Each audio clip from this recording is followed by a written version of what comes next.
Assalamualaikum warahmatullahi wabarakatuh. Perkenalkan, kami dari kelompok 2 akan mempresentasikan mengenai informasi akuntansi penuh. Sebelum kelompok kami mempresentasikan, izinkanlah saya selaku moderator untuk membacakan anggota dari kelompok kami. Yang pertama, Zeva Fiazenza dengan NIM 2019-11048. Yang kedua, Dia Arta Hapsari dengan NIM 2019-11055. Yang ketiga, Novia Dwi Pangestu dengan NIM 2019-11064.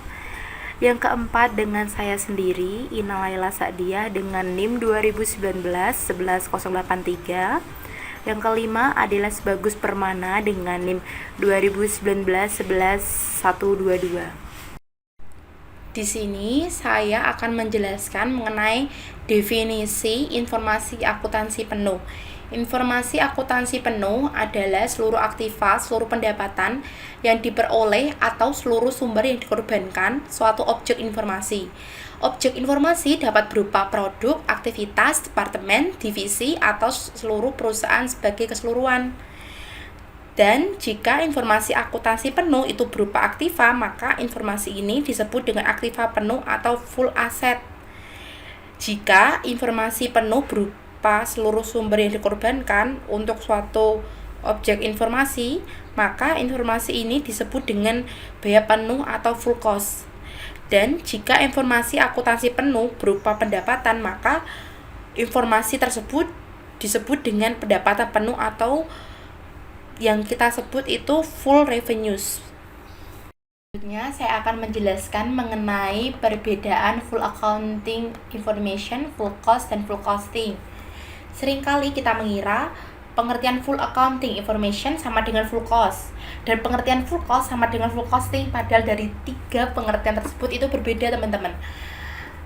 Untuk full accounting information terdiri dari unsur full asset, full revenues, full cost. Dan untuk full cost merupakan salah satu unsur full accounting information. Full cost merupakan total biaya yang bersangkutan dengan objek informasi. Jika objek informasi berupa produk, full cost merupakan total biaya yang bersangkutan dengan produk tersebut. Untuk full costing merupakan salah satu metode penentuan cost produk yang membebankan seluruh biaya produksi sebagai cost produk, baik biaya produksi yang berlaku variabel maupun yang tetap. Rincian setiap jenis aktivitas desain produksi dan distribusi. Yang pertama, unit level activity cost. Biaya ini dipengaruhi oleh jumlah unit produk yang dihasilkan. Yang kedua, batch related activity cost. Biaya yang berhubungan dengan jumlah batch produk yang diproduksi. Biaya ini dipengaruhi oleh jumlah unit produk yang diproduksi dalam setiap order produksi. Yang ketiga, produk sustaining activity cost. Biaya ini berhubungan dengan penelitian dan pengembangan produk tertentu dan biaya-biaya untuk mempertahankan produk agar tetap dapat dipasarkan. Biaya ini dapat dipengaruhi oleh jumlah unit produk yang diproduksi dan jumlah batch produksi yang dilakukan oleh divisi penjual. Yang keempat, facility sustaining activity cost. Biaya ini dibebankan kepada produk atas dasar taksiran unit produk yang dihasilkan pada kapasitas normal divisi penjual. Manfaat informasi akuntansi. Yang pertama, pelaporan keuangan terbagi menjadi dua golongan, yaitu pelaporan keuangan kepada pihak luar yang terkait dengan prinsip akuntansi yang lazim, dan pelaporan keuangan kepada manajemen puncak yang tidak selalu terikat pada prinsip akuntansi yang lazim. Yang kedua, analisis kemampuan menghasilkan laba. Analisis ini ditujukan untuk mendeteksi penyebab timbulnya laba atau rugi yang dihasilkan oleh suatu objek informasi dalam periode akuntansi tertentu. Yang ketiga, jawaban atas pertanyaan. Berapa biaya yang telah dikeluarkan untuk sesuatu? Pertanyaan ini dapat dijawab dengan menyajikan informasi biaya penuh yang bersangkutan dengan objek biaya. Yang keempat, penentuan harga jual dalam cost type kontrak. Cost type kontrak adalah kontrak pembuatan produk atau jasa yang pihak pembeli setuju untuk membeli produk atau jasa pada harga yang didasarkan pada total biaya yang sesungguhnya. Total biaya ini dikeluarkan oleh produsen ditambah dengan laba dan total biaya sesungguhnya. Yang kelima, penentuan harga jual normal. Pada prinsipnya, harga jual harus dapat menutup biaya penuh ditambah dengan laba yang wajar. Yang keenam, penentuan harga yang diatur dengan peraturan pemerintah. Hal ini terdiri dari biaya penuh masa yang akan datang yang dikeluarkan untuk menghasilkan produk atau jasa dan aktiva penuh yang digunakan untuk menghasilkan produk atau jasa. Yang ketujuh, penyusunan program.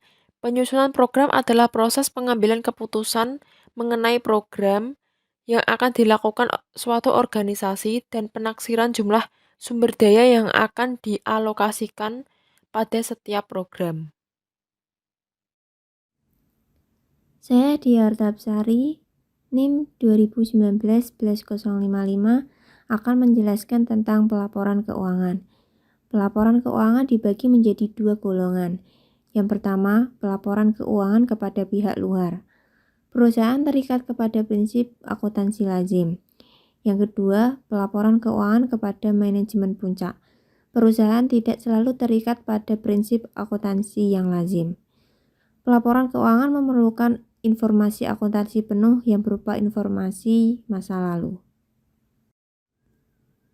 Berikut ini adalah contoh pelaporan keuangan yang ditujukan kepada pihak luar perusahaan yang berisi informasi akuntansi penuh yang didasarkan pada prinsip akuntansi yang lazim.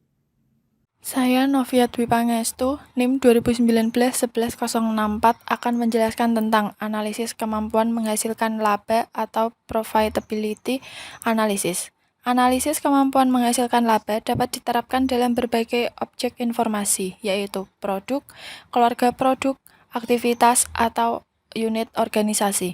Jika analisis kemampuan menghasilkan laba diterapkan pada produk atau keluarga produk, diperlukan informasi akuntansi penuh yang berupa pendapatan penuh yang dihasilkan oleh produk dalam periode tertentu, biaya penuh yang dikorbankan untuk memproduksi dan memasarkan produk tersebut selama periode yang sama, dan aktiva penuh yang digunakan untuk memproduksi produk tersebut. Contohnya adalah manajer pemasaran PT X memerlukan informasi untuk memahami kemampuan 3 macam produknya dalam menghasilkan laba. Dari hasil analisis ini, diharapkan manajer tersebut mampu memahami sumber yang menyebabkan timbulnya laba atau rugi yang dihasilkan oleh setiap produk yang diproduksi dan dipasarkan oleh perusahaan. Laporan laba rugi menurut produk PT X di tengah tahun pertama tahun 2012 disajikan pada gambar di samping sebagai berikut. Untuk menghitung produk A, pendapatan penjualan biaya penuh yaitu 10.000, desain dan pengembangan produk yaitu 1.500, biaya produksi yang meliputi facility sustaining activity cost 1.000, product sustaining activity cost 500, batch related activity cost 600, unit level activity cost 4.200, dukungan logistik 800. Jika ditotalkan, jumlah biaya aktivitas atau activity cost yaitu 8.600. Untuk menghitung laba atau ruginya, pendapatan penjualan biaya penuh yaitu 10.000 dikurangi dengan jumlah biaya aktivitas atau activity cost yaitu 8.600 dan didapatkan hasil laba yaitu sebesar 1.400. Begitu juga untuk menghitung produk B dan juga produk C. Penggunaan kembali investasi atau residual income sebagai alat analisis kemampuan menghasilkan laba divisi dipengaruhi oleh 4 faktor berikut ini. Yang pertama, konsep laba yang digunakan. Yang kedua, komponen untuk menghitung laba. Yang ketiga, aktiva yang diperhitungkan dalam investment base. Yang keempat, penilaian aktiva. Terdapat 4 pengertian laba yang tersedia untuk mengukur laba divisi sebagai berikut. Yang pertama, laba kontribusi divisi atau divisi contribution margin. Yang kedua, laba terkendali divisi atau division controllable profit. Yang ketiga, laba langsung divisi, division direct profit. Yang keempat, laba bersih divisi atau divisi net profit.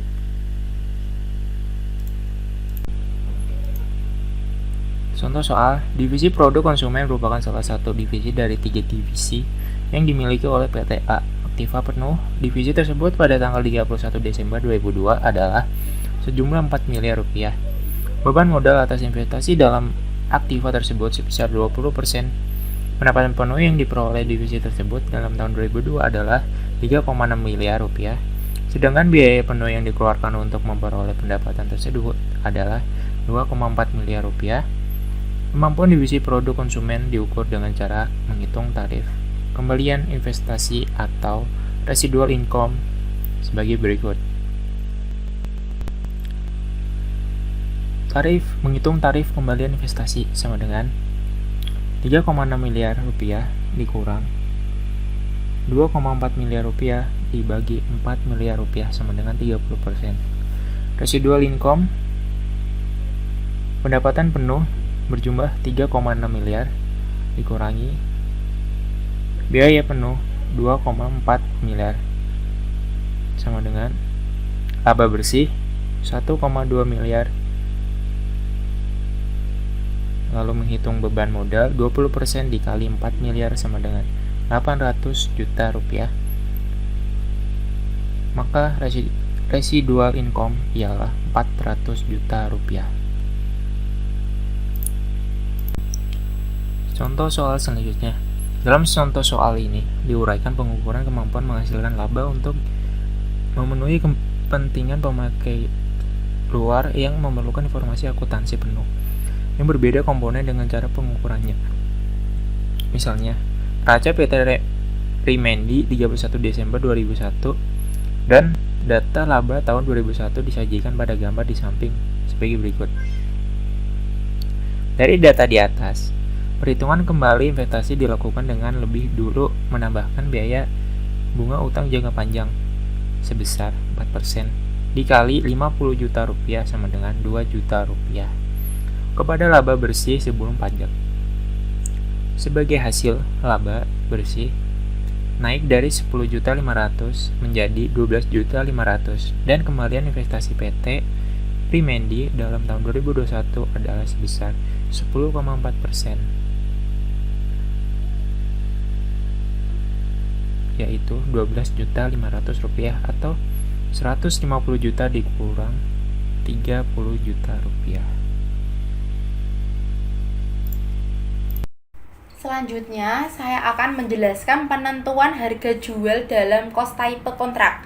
Cost type kontrak adalah kontrak pembuatan produk atau jasa yang pihak pembeli setuju untuk membeli produk atau jasa pada harga yang didasarkan pada total sesungguhnya dikeluarkan oleh produsen ditambah dengan laba yang dihitung sebesar persentase tertentu dari total biaya sesungguhnya. Dalam cost type kontrak ini biasanya biaya penuh masa lalu itu dipakai sebagai dasar penentuan harga jual.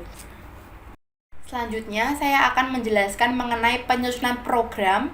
Penyusunan program adalah proses pengambilan keputusan mengenai program-program yang akan dilaksanakan oleh organisasi atau perusahaan dan penaksiran jumlah sumber daya yang akan dialokasikan kepada setiap program-program yang telah ditentukan oleh perusahaan. Untuk program sendiri adalah kegiatan pokok yang telah diputuskan oleh organisasi untuk dilaksanakan dalam jangka panjang sebagai strateginya.